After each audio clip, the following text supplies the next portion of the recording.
As always, please don't forget to like, comment, and subscribe. It helps so much. And I'm glad to see you back again. So let's get it. Oh, and I didn't plug my mic in. The way I thought this was going to be such a smooth transition. And if you're wondering, are you losing your voice? Yes, absolutely.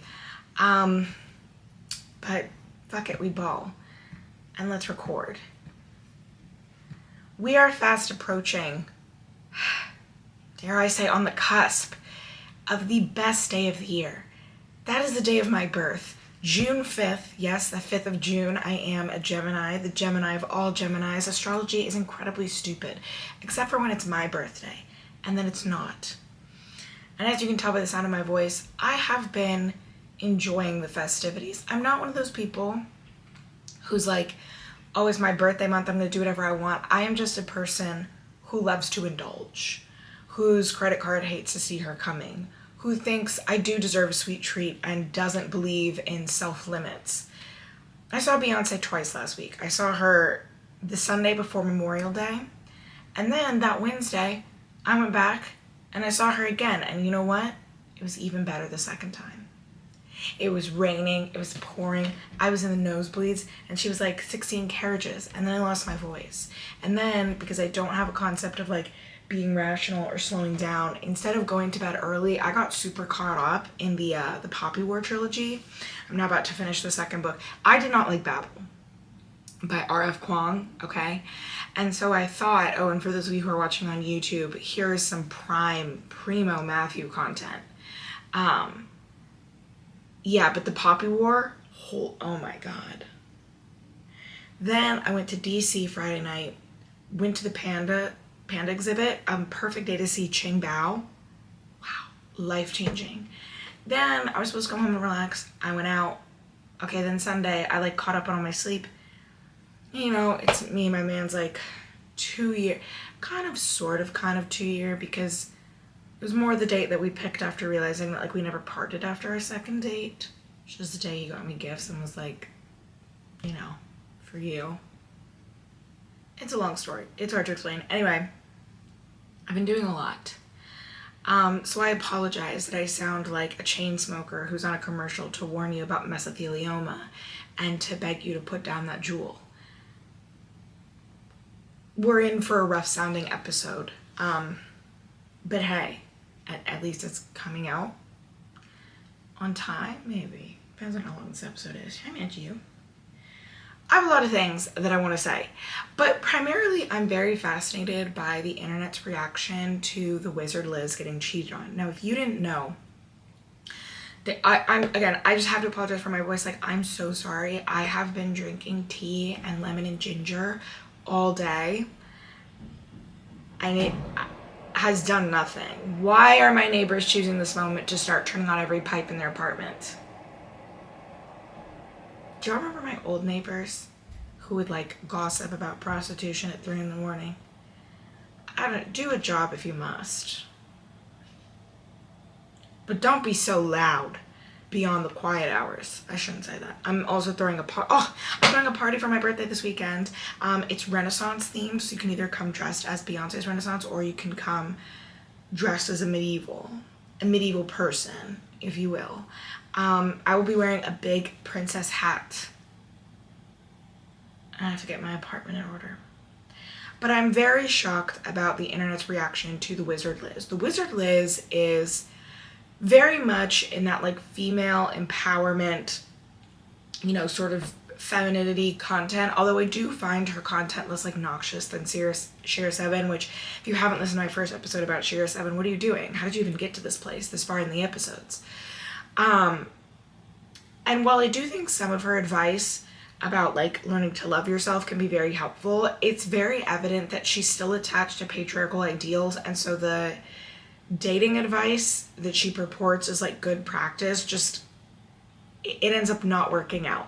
For context about why I'm talking about this, the Wizard Liz, again, has really built her platform. She started in her early 20s, and she's around my age, maybe a little bit older.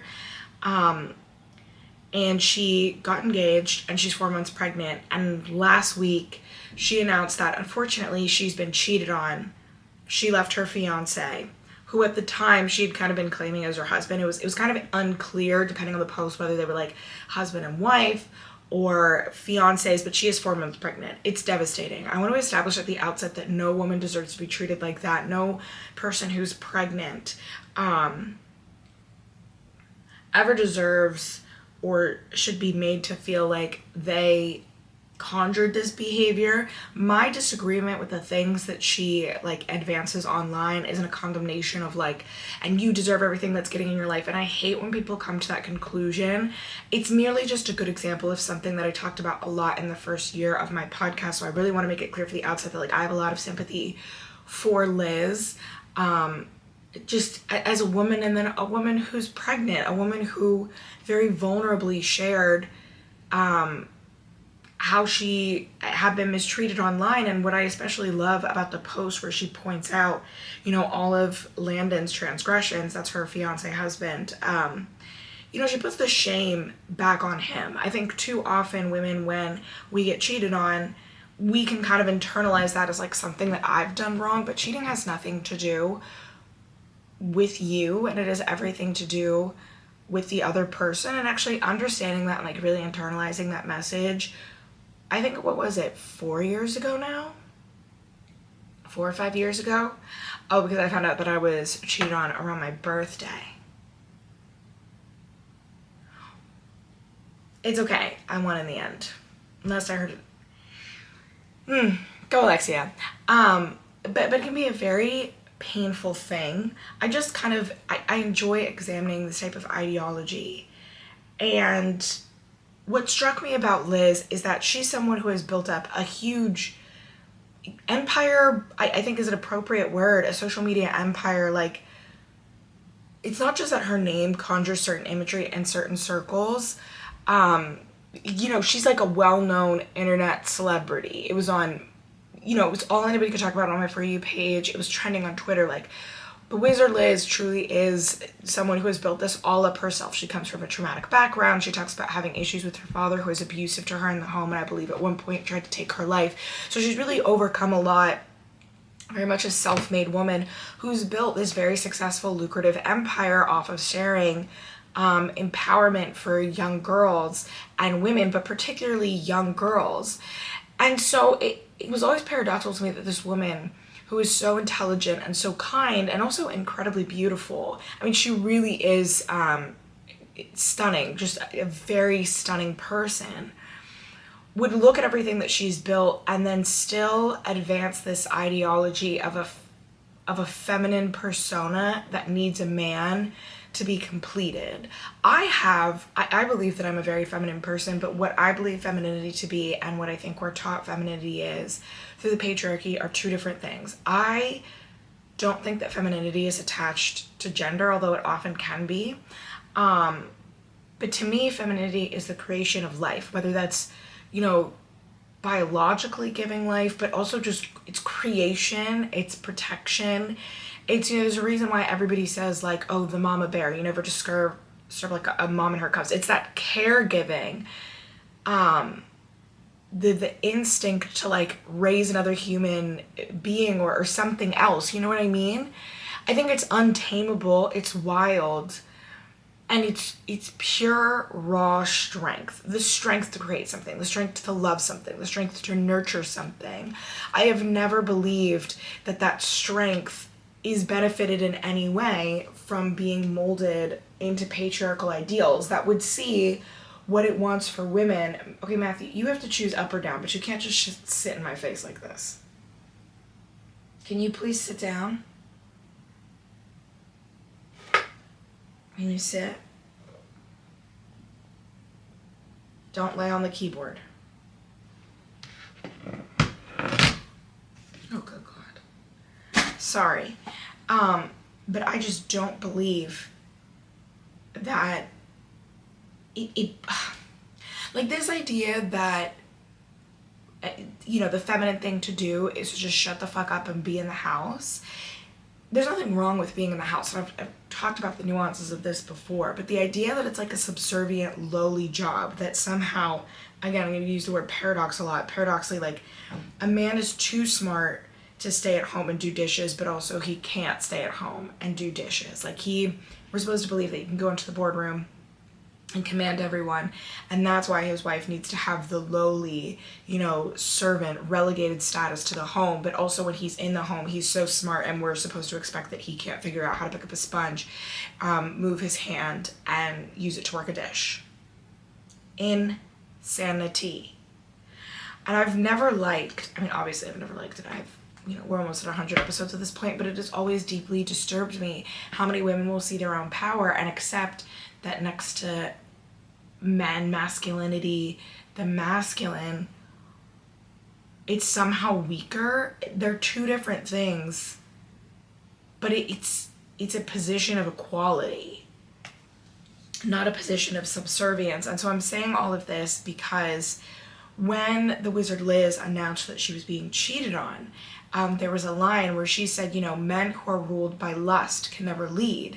And it really struck at the heart of what I think is the issue, and that's there is no way that you can tell women to be strong, powerful, and empowered and then also get into a relationship with another human being who seeks dominion and control over them, because remove gender from the entire equation. And I know that people have a hard time seeing themselves beyond their gender. Some people always see themselves as man or woman. I think to reference, men are not robots in that episode, which I come back to again and again and again, the idea that you are more than the gender norms that society has imposed on you, and just because society says that it's true doesn't mean that there's actually a universal truth to that. You know what I mean? Patriarchy will take any sort of cultural norms,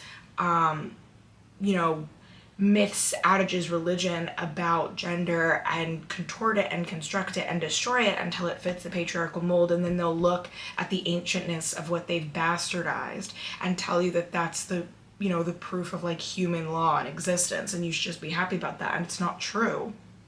Just remove the gender from it all. Another human being, an adult, that gets into a relationship with another adult and then seeks to control them and have dominion over them like they're a child is bizarre and weird. And I've said it before, but especially in this day and age where most people are living in relative comfort,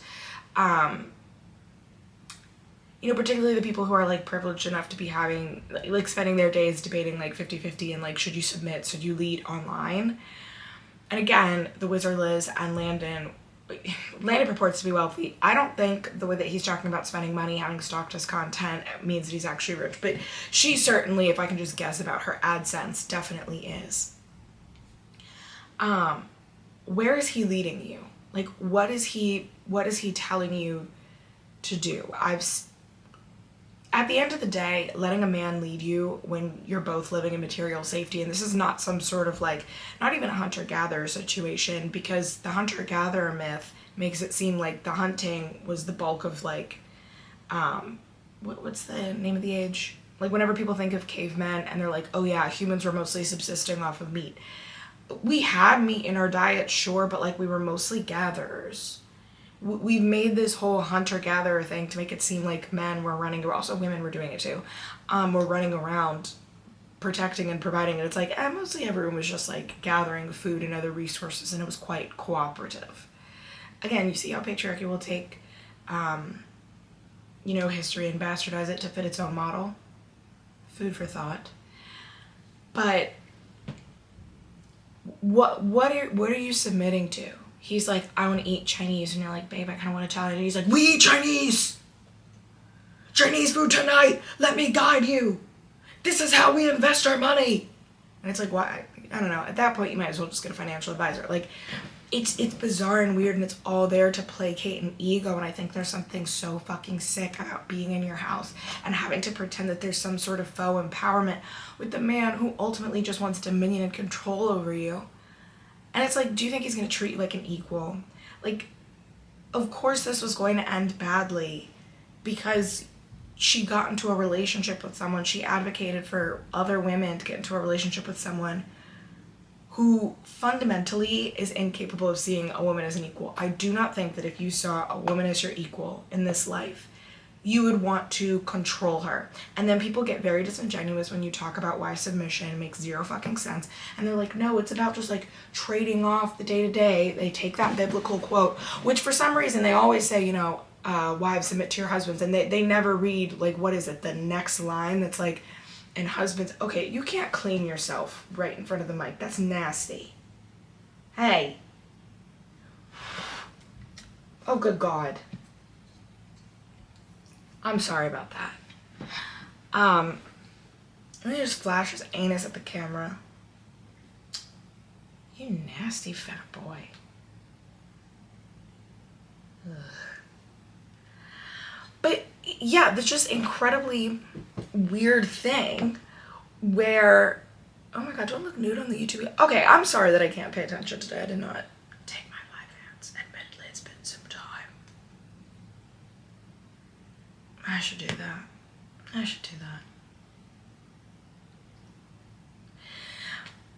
But yeah, he can't see you as an equal because he sought out a partnership where he got to control you and he got to make the bulk of the decisions. And I don't know, I don't believe that a person who sees women as fully formed human beings, oh yes, that's where I was going. I remember where I was. As fully formed human beings wants that. And then people get very disingenuous whenever they start talking about submission. They're like, well, there's a daily trade-off. And it's like, yeah, I'm in a long-term relationship. I am aware of that. There are certain things that my boyfriend is better at, like explaining the Knicks game to me. There's certain things that I'm better at. It's a trade-off, but you can acknowledge that, like, you know, different individual partners have strengths and weaknesses, and maybe that guides, you know, where one particular of the area of the relationship is going, without believing in a weird relationship model where everyone very much has to know that there's a hierarchy. That's the other part, the knowing that there's a hierarchy, the like everyone agreeing to not being important.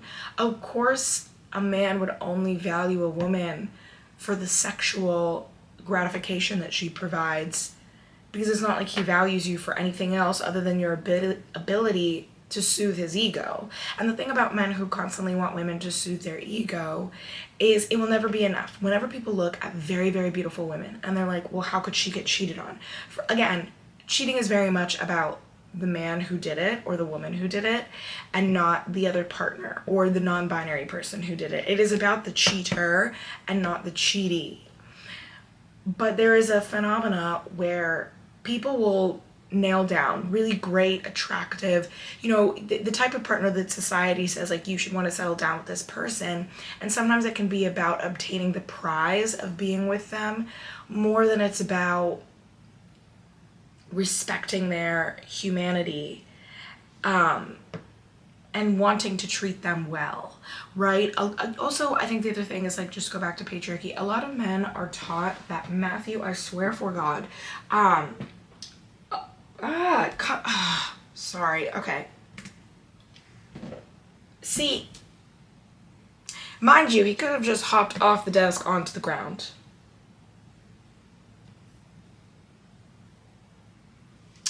It's just, I'm kind of glad that I started filming this on YouTube, because other people can truly see, kind of look bald when I do that, because other people can truly see, like, what is going on. I think if you were only listening to this and you weren't paying attention to, or like you didn't have a video element to show you the behind the scenes, it would truly seem weird that I spend so many minutes per episode just being like, Matthew, why? But then you see it and it's like his desire, one, to get attention, and to, not my laundry basket being in the background the whole time. His desire to be seen, but then also his desire to sit on mommy's lap, but then also the rage about, like, needing to get what he wants. By the way, like, shout out to Philly, my city. Yeah, let's get back into it. Sorry about that.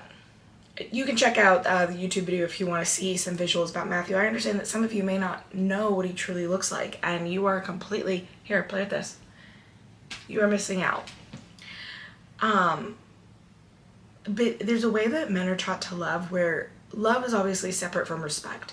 The respect that you have someone is not the same thing as loving someone, although I would say it's part of loving someone in a healthy way. But yes, there are two different emotions, and a lot of men are not taught that you have to respect a woman to love her. So they can love her very dearly and also be completely and utterly disrespectful, because loving a woman is not the same thing as seeing her as a person at all, or as a person who's worthy of respect, or as a person who's worthy of the care and consideration that you would give your homeboys or your boss or another, male, whether he's an authority figure or your peer, that you would want to give, or that you feel like you don't need to give to a woman. So whenever these situations happen, it's just like it's a way for me to explore why this ideology doesn't work. And I just think, honestly, sometimes these girls are building a cage, like they recognize that there's a cage, but instead of trying to think beyond it and like, what would my life look like if I tried to unpack these norms, and if I held men to a standard where they had to unpack these norms before being with me, or if I just wasn't with the man at all, and then insisting that this is the cage and I'm just going to try to make it as pretty and as comfortable as possible, and you're still going to find yourself in that fucking cage. Like, you're still going to find yourself disappointed and disheartened at every interaction, because you occupy a subhuman status when you're being subjugated under submission. Again, this wasn't in any way to blame Liz, and I think she's a really great opportunity to, if you've watched her for a long time. I've watched a lot of her videos because after I made the Sheer 7 episode, I briefly thought about taking my podcast in a direction where I would talk about other sort of these femininity gurus. So there are a couple girls that I did the same thing that I did with Sheer, where I went back to the beginning of their content and watched it, and at least the weeks that I spent watching the Wizard Liz on 2x speed didn't go completely to waste. But she's grown and evolved a lot in her content, and I hope she grows and evolves in a direction where she can find partnership that will actually be satisfying, because that's the other thing. I don't think you can be a woman who's very smart and, aware of what's going on. Not just book smart, but you are aware of how the world works, what a unique position women are in. And she talks about, as a woman, you always want to have your own money and get an education. And she very much was preaching, I think what you kind of see in Islam, where it's his money is the family's money, your money is your money, and he's not to touch it. That's my preferred model, by the way. That sort of thing. I don't think you can be a woman who's aware of what the world is like and be satisfied with going into these very stereotypical, contrived roles.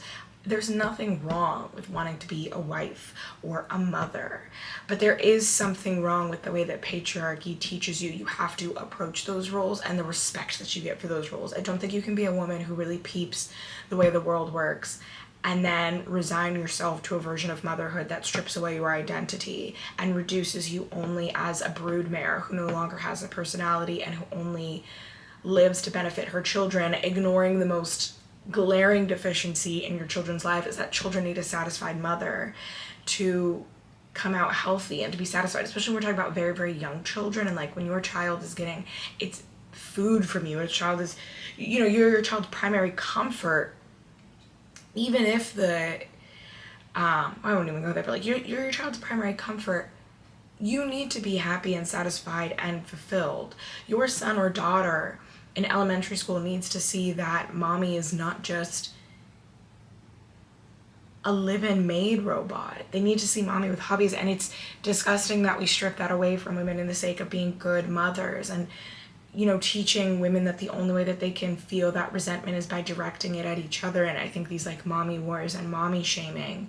A couple of months ago, there was a discussion on TikTok, and I was well, I don't want to be a mother because I see mothers treat each other terribly.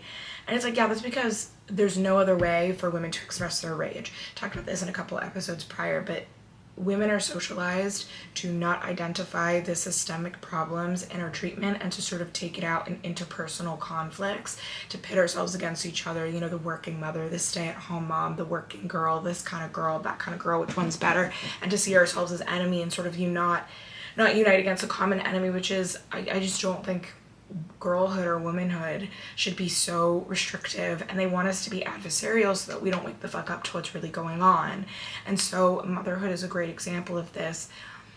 you know, especially in America where there's no resources or support really for working mothers, this is an incredibly advanced, economically prosperous nation, and we are so fucking terrible to mothers, as I've talked about in previous episodes. You know, no federally fully funded paid maternity leave, no federal requirement of maternity leave. Birth is expensive. We don't have universal health care, so the quality of, I mean, women are afraid to go to the doctor when they're pregnant. We don't have abortion health care universally in all 50 states. Women are not educated about domestic violence or the warning signs, and society encourages it, even knowing that the number one threat to pregnant women is homicide, typically at the hands of their partners. It is incredibly dangerous to be a woman, but especially a pregnant woman, to be a pregnant person in this country if you're not a woman and you're pregnant, to be a child, like a parent, especially to a young child, especially if that child is getting the bulk of its needs met by the United States government and public schools, where they can expect to be, you know, shot up, slaughtered, where pre-K isn't you know, required and is really at your state's whim. I mean, it is an extremely hostile landscape for parents. And so I don't blame, you know, women who are parents and find themselves in this circumstance by taking out their aggression on other mothers, because that's truly all that you have, right? Where was I going with this? Oh yeah, I don't think you can understand how the world works and think that you're going to be happy or satisfied fitting yourselves into those boxes. And so I want more women online who talk about this like sort of faux empowerment to go beyond, like, you know, finding a man with money and the materiality of it all. Oh my god, I totally forgot to talk about that. Wizard Liz, going back to her, I guess, very much believes in an ideology where, like, you know, if you get good things, it's because you manifested it and you deserved it. And also you should go after men with money. And I've talked about the dangers of men with money before. It's not that not having money makes you more or less, like, not great character or quality. It's just more so that you should know that men with money have greater resources. And so when we're telling young girls blindly to go into what can be a very dangerous situation, and I think any situation where you're with a man is dangerous. I mean, just look at like domestic violence rates and, you know, who's more likely to kill you as a woman. But especially in these scenarios where he has everything. He has all of the money. I think Diddy is a good example, to use a pop culture example. Diddy is a sick freak and a bastard who I hope dies.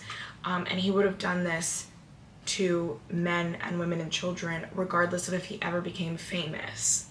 I truly think that that is a sickness that you can't get rid of. It is a brokenness. It is a depravity. Whether he stayed, you know, from his neighborhood in New York, whether he became a billionaire, it didn't matter. But because Diddy was a billionaire, because he had the resources to employ an entire staff whose job description included facilitating and aiding his abuse of Cassie and his other victims, men, women, and children, he was able to enact his abuse on a much larger scale. He was able to trap his victims in a much different way. You know, there's clips from the Wendy Williams show resurfacing, and she talks about how leaving Diddy would be scary because he's a billionaire with unlimited resources and unlimited access. So you can get up from Diddy and you can run away to another country and he can fly right the fuck to you. That's scary. That is, I think, when you're going to preach with girls that the only way to be with a man is when he has money. And I agree with that on a certain principle. Very much a believer in what my grandma told me, that like there's no point of having a man if all you're gonna have is a wet ass and a dry purse. And if I've never said so explicitly on my podcast, you can do bad all by yourself. Don't struggle with the man. Don't fund a man's lifestyle. Don't pay his bill.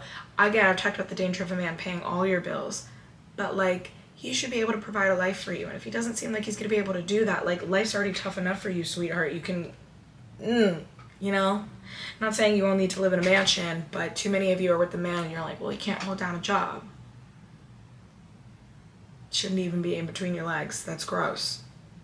What the fuck? Like, again, you can do bad all by yourself. You can struggle. by yourself. I don't think there's a point in having a man at all if he's not going to add something wonderful to your life. If he's making your life worse, dump him. If he's just keeping your life kind of the same as it is, dump him.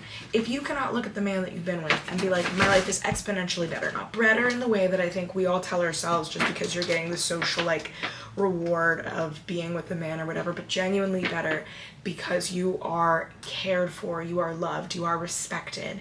He, you know, sets your heart on fire and also is not a detriment to you because finances do matter, then it's worth it.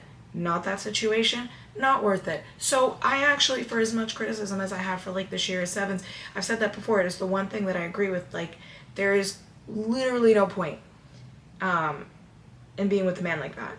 That being said, you should recognize that men of means, if they turn out to be a horrible person, and as I've advocated for so many times throughout almost 100 episodes, the domestic violence is like a bad car accident, and it's great to learn the warning signs. It's great to talk about the ways that we're groomed for abuse, but at the end of the day, we truly are groomed for abuse. And sometimes you can get in a car accident and you're wearing your seatbelt and you still walk out with a fatal injury or a serious injury. Well, you don't walk out with a fatal injury, but you leave that situation seriously injured. Doesn't mean that you did anything to deserve it. But sometimes bad things happen, and so recognizing that bad things can happen, that's just a risk anytime you're with a man. Yeah, I think this content from Liz and other women should have included, like, and this is how you vet a man's character for being fucking crazy, because she focused so much on the materiality of it all. He should be paying for things. He should be paying for things. Cool, he should. But if he's, you know, if we're accepting payment for things at the expense of, like, ignoring his character, it's like I've said this before, I was never a fan of what's, you know, touted on TikTok is like, tell a man to buy an Uber Black and come to your house. That seems cheap. Drive yourself to dates until you feel a level of trust. Don't tell a man where you live for a long fucking time. Because it seems classy and it seems like, oh, that's a gentlemanly thing to do, to pick you up from your house. One, he's a complete stranger to you, so fuck no. Two, also sending you a car. Your safety as a woman is priceless. You're telling him on the first date that he can woo you with a $60 Uber. Maybe a $100 Uber if it's an Uber Black and it's round trip, and you'll give up the goods like your address. You're cheap. And then everybody always talks about being cheap sexually, but like you're cheap with your care, your regard. You cannot value yourself and be willing to. And I'm not talking about put up. I'm talking put out. Or having sex with, who cares about that? I'm talking about like the safety aspect. Like, just because a man takes you on like a really nice date, you're gonna treat him like he's special. For a man that has a lot of money, it's not a big deal if I spend $10 on a friend, because I have enough money where I'm not thinking about that. If he's very wealthy, okay, maybe taking you on a $500 date, that's a lot to some people, but if he's wealthy, it's not a lot to him. You're just gonna show him that you can be bought, and you can be bought on the most important things like your safety or, you know, your dignity. It's stupid. I've always hated that, and I hate that some of the advice that like Liz advanced was very much like, you know, respect yourself, and then when this man with money comes around, like, don't ask any hard questions. Don't ask the introspective questions. That's stupid. It's dangerous. It's putting girls in dangerous situations. Matthew, so I don't know.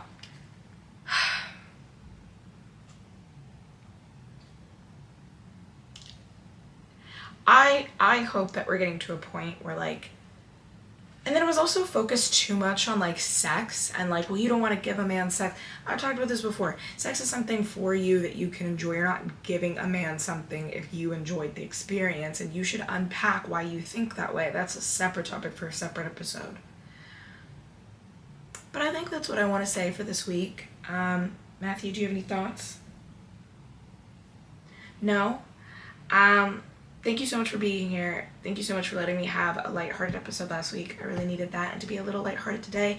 And if you made it to the end of my gravel chain smoker voice, you have no idea how much I love you and cherish you for that. I will talk to you next week when I'm 1 year older. Oh, the new year is upon us. Ah! Oh, that was supposed to be a high-pitched squeal, but I couldn't do it. I also have some more thoughts about Wicked. I did rewatch Wicked again. Lives in my mind rent-free. But this time I just watched the bootleg version of like the musical, not the movie. I just rewatched all my favorite songs on YouTube. And then I was like, well, why don't I just watch the whole stage production? And I just have to say, God, Act 2 is a mess. It's some of the best songs in the whole production. The Wicked Witch of the East, For Good. But God, the plot is a mess. I'm so excited to see how Jonathan Chu resolves that. Okay, until next week, love you, bye. Mwah. Bye, Matthew. Do you want to say goodbye to the camera?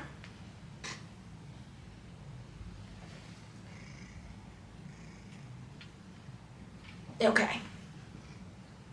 Love you. Love you guys so much. Mwah. Bye.